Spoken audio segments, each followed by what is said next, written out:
Kalau afektif, ya saya katakan tadi lebih luas daripada sikap ya.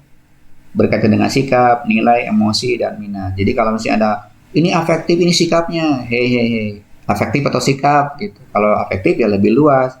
Kalau sikap ya sikap. Kan nilai, emosi, minat, bakat yang ada di dalam ini itu ya keinginan, emosi segala macam muncul di sini ya, di afektif itu. Ya dikembangkan oleh Krathwohl ya dia mereka. Kalau yang kognitif itu kan kita tahu ya C1, C2 sampai C6. Ya, ini saya tidak ulah menyampaikan nih ya tentang kognitif yang. Nah, kalau ini tahapannya adalah untuk afektif menerima kesediaan untuk memperhatikan atau menerima suatu stimulus. Ya, ini memang sangat penting menerima. Jadi kalau misalnya Anda mengajar kemudian siswanya menolak, tidak mau menerima, ya udah nggak usah dipaksain. Paling ngasih motivasi dulu bahwa ini materinya penting segala macam gitu. Kalau sejak awal menolak sebenarnya ya afektif dia menolak pembelajaran ya pasti kan bisa. Apapun yang dikatakannya salah gitu karena memang sejak awal tidak menerima. Gitu. Nah, oleh karena itu katanya kalau afektif itu tahapannya menerima dulu. Kalau sudah menerima, bersedia untuk menerima perubahan sikapnya berarti udah. Kan ada anak ya yang kalau dinasehati tetap aja dia iya tapi dalam hatinya menolak gitu. Berarti kan dia susah untuk diubah perilakunya gitu. Sikapnya afektifnya susah diubah. Menerima dulu gitu ya. Dirayu dulu kan. Di apa dulu gitu kan. Itu artinya supaya menerima dulu, membuka dirinya dulu ya untuk melakukan proses perubahan pada dirinya. Setelah menerima, tahap berikutnya adalah sudah merespon. Itu berkembang itu, artinya sudah ada ininya. So kamu nulis lah gitu, nggak mau. Iya coba aja ditulis di sini, nggak mau. Tapi setelah itu dia aja karena dimotivasi segala macam, kemudian udah kamu nanti kalau sudah mau menulis nanti kasih hadiah ya. Bener nih, iya. Baru dia menulis kan, karena dia ada unsur motivasi, ingin ada hadiahnya. Dia merespon berarti menanggapi. Nah itu sudah mulai pengembangan tuh dari awal-awal. Dari menerima kemudian mau menanggapi. Jadi udah mulai partisipasi aktif dalam kegiatan atau menunjukkan reaksi terhadap stimulus gitu ya. Sudah mulai terlibat, tidak hanya menerima. Ya. Kalau ditanya menjawab gitu kan. Dia bertanya juga adalah respon. Protes pun adalah bagian dari merespon tuh. Berarti dia menerima dulu kan. Gitu, menerima dulu bahwa pendapat orang itu salah, baru dia protes. Berarti dia mendengarkan, menerima, langsung dia protes, merespon. Siswa bertanya atau protesi. Nah setelah itu dia lagi menilai, sudah menilai, artinya menunjukkan komitmen terhadap nilai tertentu ya. Dia sudah mengakui saya tuh punya sikapnya seperti ini gitu. Saya menerima bahwa aturannya ini saya akui lah batu. Jadi dia sudah menerima, menghargai. Contohnya menunjukkan kepedulian, loyalitas, menghargai perbedaan. Ya gimana lagi ya kita menerima gitu. Memang Anda berbeda gitu ya udah saya terima aja. Gitu. Ya dalam pacaran juga seperti itu kan. Pertama kan di apa gitu. Setelah itu menerima ya alhamdulillah. Terus ketika kita WA-an dia juga balas, ya dia merespon. Nah saya berbeda kok ini sikapnya ya udah kita maklumi ya.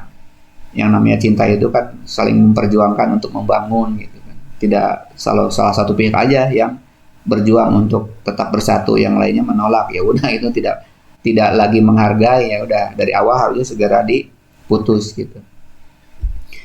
Kemudian langkah 4-nya atau tahap berikutnya yang sudah mengorganisir nilai. Sudah bisa menyusun nilai sendiri gitu ya. Sudah bisa menyadari tentang kalau konflik pun dia mampu menyelesaikan konflik nilai ya dan menemukan prioritas mana yang harus dilakukan tergantung dari aspek penilaian dia ya. Misalnya di contoh perilakunya menyusun prinsip hidup, memilih berdasarkan nilai. Setiap keluarga memiliki nilai ya kan. Oleh karena itu ketika ada dua pasang pernikahan, yang satu suaminya, satu istrinya kan dua keluarga yang berbeda. Nilainya bersatu di situ, ya. Ya, kadang-kadang ada juga misalnya ya udah di antara mereka pada awal-awal pernikahan ingin mendominasi. Saya suaminya ingin mendominasi bahwa nilai yang dibangun keluarga ini adalah sesuai dengan latar belakang keluarganya. Istri juga sama gitu, ingin sesuai dengan standar keluarganya gitu. Ya kan? Nah, tapi kan di situ saling pengertian karena ingin membangun, akhirnya membuat budaya baru di keluarga itu gitu. Ketika punya anak, dia punya keluarga baru, budaya baru. Nah, berarti tahapan ini adalah tahapan untuk mengorganisasi udah mulai jalan gitu.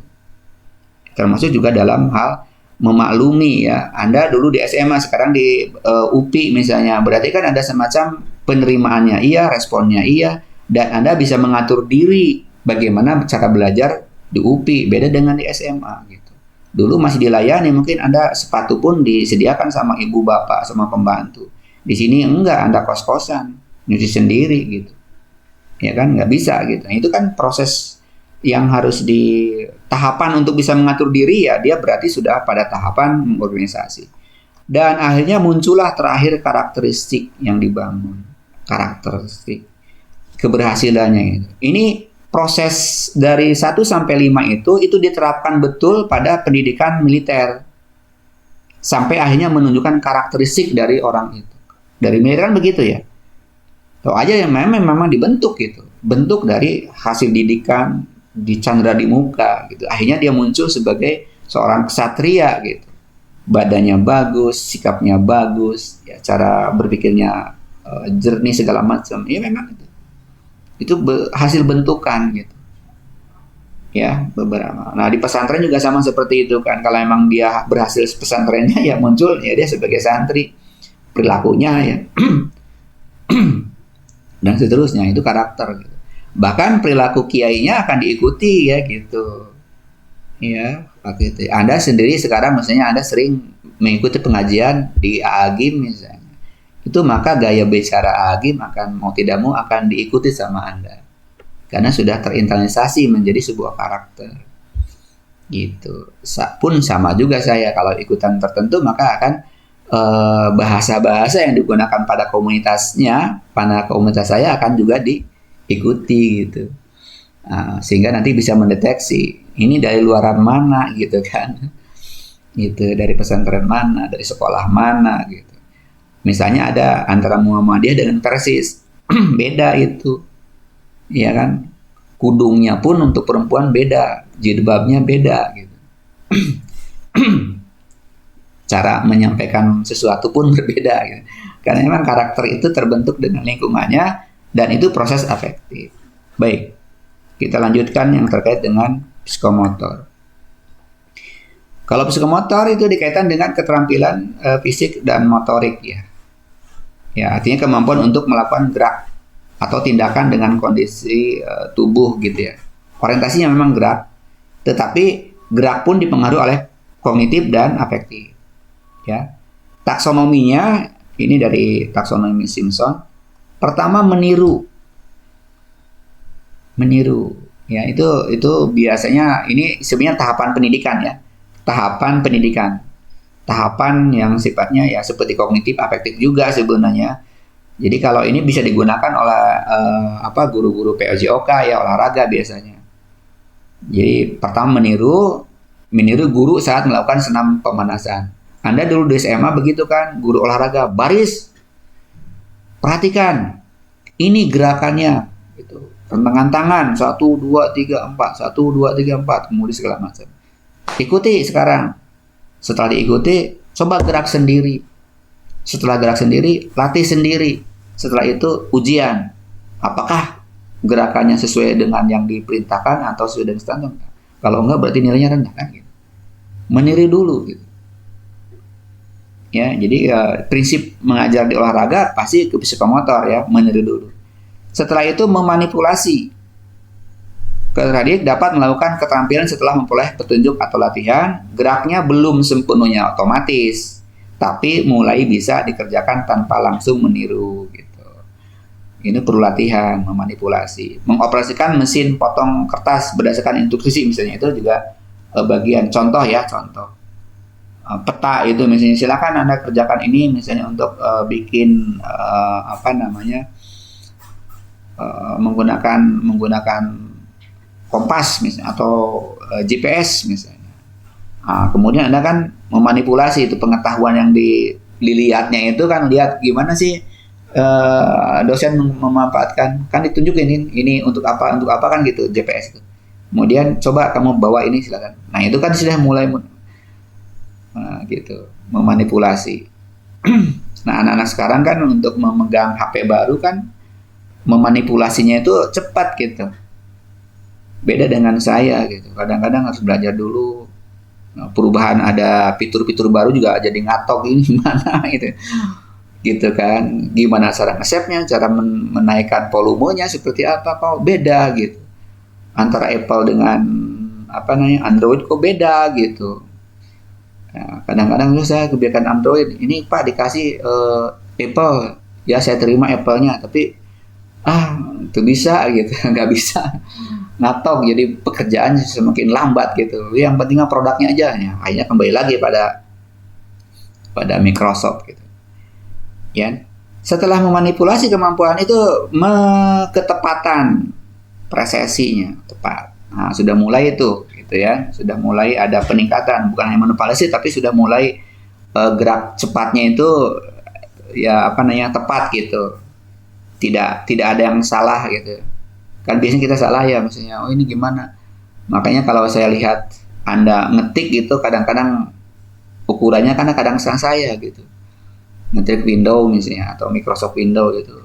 Karena Anda belum presisi kadang-kadang susah gitu. Gitu. Ya kan? Nah, ini istilahnya presesi itu sudah mulai tepat gitu. Mana tombol yang harus diklik gitu. Atau gerak pun harus tepat sudah mulai ya. Sudah lagi tidak harus tegak, harus rukus segala macam itu sudah kelihatan. Setelah presesi, rangka berikutnya ada penggabungan keterampilan. Ini adalah seperti halnya dia di karate atau silat gitu ya. Prosesnya kan satu-satu nih, jurus 1, jurus 2, jurus 3. Nah, penggabungan keterampilannya itu ketika difight-kan, ditarungkan kan gitu. Ketika ditarungkan itu udah mulai tuh acara penggabungan keterampilannya, mana dulu yang harus mau jurus 1, mau jurus 2 atau jurus apa nih harusnya kan. Akhirnya kan kalau misalnya dia gemper lupa semua jurus gitu. Berarti kan dia karena untuk artikulasi itu nanti ada semacam refleks gitu ya. Nah, ada yang kelima barangkali sudah natural, otomatis. Contoh yang paling bagus misalnya ketika Anda belajar Bu Igna sudah bisa nyupir, pasti pada waktu itu masih berpikir mana rem, mana gas, mana kopling, mana harus mata ke depan, kaki kiri ke kanan dulu, tangannya ini gitu. Tambah lagi pelatihnya rada strength gitu, dan seterusnya itu kadang-kadang kabur. Nah, tapi ketika sudah jalan itu otomatis, ketika ada yang lewat ya rem, ketika kosong ya, dan tidak berpikir, artinya otomatis. Nah, kadang-kadang gerak refleks itu setelah dilatih menjadi sangat nama otomatis sudah refleks lah gitu ya, sudah lagi tidak berpikir. Makanya ketika misalnya Anda menjadi supir mengendarai mobil atau motor, kalau masih berpikir, Anda masih berbahaya masih berbahaya di ini ya, maksudnya berpikir di otak ya. Kalau berpikir di tulang belakang itu sudah refleks namanya. Itu sudah boleh Anda jalan di jalan raya. Tapi kalau misalnya Anda masih berpikir mana gas, mana kopling, mana itu, ya udah itu pasti berbahaya itu. Ya, karena kalau sudah nyupiran mobil itu kalau sudah otaknya itu ada di tulang belakang. Sudah refleks, sudah ya begitu rupanya gitu. Tidak lagi memikirkan apapun, dia fokus kepada jalan dan gerak kiri kanan segala macam, mau belok mau kiri itu secara otomatis saja. Kalau mau belok kiri kemudian dia lihat spion dan seterusnya kan seperti itu otomatis. Nah, karakteristik seperti ini misalnya untuk seni budaya kan melukis cat air, membuat patung dari tanah liat, bermain alat musik, ini kan semuanya jenis-jenis keterampilan yang membutuhkan psikomotor. Ada bilang bahwa ada yang disebut keterampilan berpikir. ya itu kognitif, tapi karena bagaimana cara mengatur otak itu untuk menyusun rasionalnya, ya itu makanya istilah dengan keterampilan berpikir gitu. Kecerdasan di dalam mengolah pikiran. Tapi itu tidak masuk pada wilayah psikomotor ya, itu masih keterampilan, tapi keterampilan di wilayah kognitif seperti itu. Nah, tentu materi ini Anda bisa pelajari sendiri. Kenapa perlu saya sampaikan dengan cara pendekatan mengumpulkan pengetahuan? Ini saatnya Anda mengumpulkan pengetahuan ya bukan belum menggunakan. Kalau sudah menggunakan pengetahuan itu tugas-tugasnya. Ya. Kembali yang ke tadi kait dengan tugas, silakan kalau memang bersifat afektif, maka Anda harus sampai di mana nih? Menerima, menghargai tujuan karakternya seperti apa. Dan saya lihat dari 2-3 kasus yang Anda ungkapkan, ya saya belum kelihatan ini itunya apa, bentuk wujud dari proyeknya gitu ya. Anggap aja proyek ya, tugas individu untuk menyusun buku non-teks gitu ya. Bagi mereka yang susah untuk mencari gagasan afektif, nggak apa-apa, Anda bikin hal yang sifatnya kognitif saja. Atau psikomotor juga boleh, ya. Tinggal dipilih seperti itu. Ini sudah sampai jam 08.41, sehingga saya pikir sudah cukup ya untuk disampaikan. Nah, terima kasih, saya tutup. Assalamualaikum warahmatullahi wabarakatuh.